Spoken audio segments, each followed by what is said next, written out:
नैना की अभी अभी शादी हुई थी। वो अपने पति अर्जुन के साथ ससुराल आई थी। अर्जुन नौकरी के सिलसिले में कुछ दिनों के लिए शहर से बाहर था। घर में नैना और उसके ससुर राम सरन जी अकेले थे। यह नया रिश्ता, नया माहौल और एक अनजान सा संकोच नैना के दिल में था। नई जिम्मेदारियां और अकेलापन।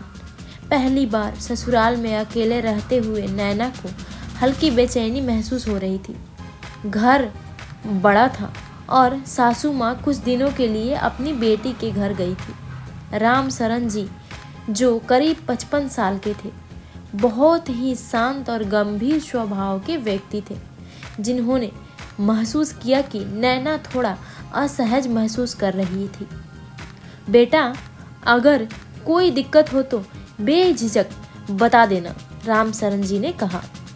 नैना ने सिर हिलाया और धीरे से बोली, जी पापा जी, सब ठीक है। अचानक हुई एक घटना।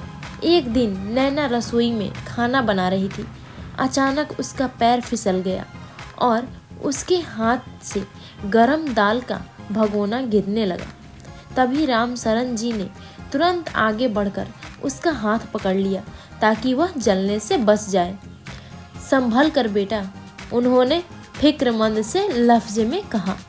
नैना थोड़ा घबरा गई, लेकिन उनकी चिंता देखकर उसे अपने मायके के पापा की याद आ गई। धन्यवाद पापा जी, नैना ने धीरे से कहा। राम सरन जी मुस्कुराए। बेटा, तुम इस घर की एक बेटी हो। मुझे लगता है तुम अभी तक सहज नहीं हो पाई।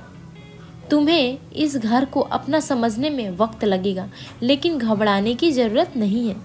नैना को पहली बार एहसास हुआ कि ससुराल में भी उसे एक पिता जैसा सहारा मिला है। अर्जुन की प्रत्याशित वापसी। अर्जुन को अपनी मीटिंग जल्दी खत्म हो गई थी और वह बिना बताए घर लौट आया। जैसे ही वह अंदर आया, उसने देखा कि उसके पिता और नैना एक साथ हंस रहे थे। पहले तो उसे हल्का सा अजीब लगा, लेकिन फिर उसने देखा कि नैना की आंखों में एक बेटी का स्नेह झलक रहा था और राम सरन जी के चेहरे पर एक पिता की चिंता। अरे, मैं आया और यहाँ पहले से ही मस्ती चल रही है, अर्जुन ने मुस्कुराते हुए कहा। नैना चौंक गई और खुश होकर बोली, अर्जुन तुम आ गए? राम सरन जी ने हंसते हुए कहा, हाँ बेटा, आज मुझे पता चल गया कि ससुराल सिर्फ एक नई जगह नहीं बल्कि एक नया परिवार भी होता है। परिवार का असली मतलब। अर्जुन ने अपनी पत्नी और पिता को देखकर गर्व महसूस किया। उसे एहसास हुआ कि परिवार का असली मतलब खूनी रिश्ता नहीं होता, बल्कि वह रिश्ता विश्वास और सम्मान होता है जो दो अनजान लोगों को भी एक अटूट बंधन में जोड़ देता है। इस घर में सिर्फ एक रिश्ता नहीं बल्कि कई नए रिश्ते जुड़े हैं जो समय के साथ और मजबूत होंगे, अर्जुन ने प्यार से कहा।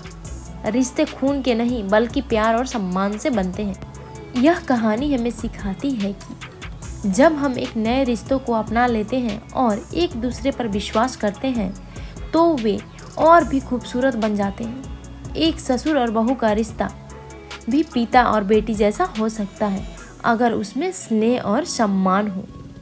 अगर आपको हमारी स्टोरी अच्छी लगे तो इस वीडियो को लाइक करें, चैनल को सब्सक्राइब करें और शेयर ज़रूर करें। धन्यवाद।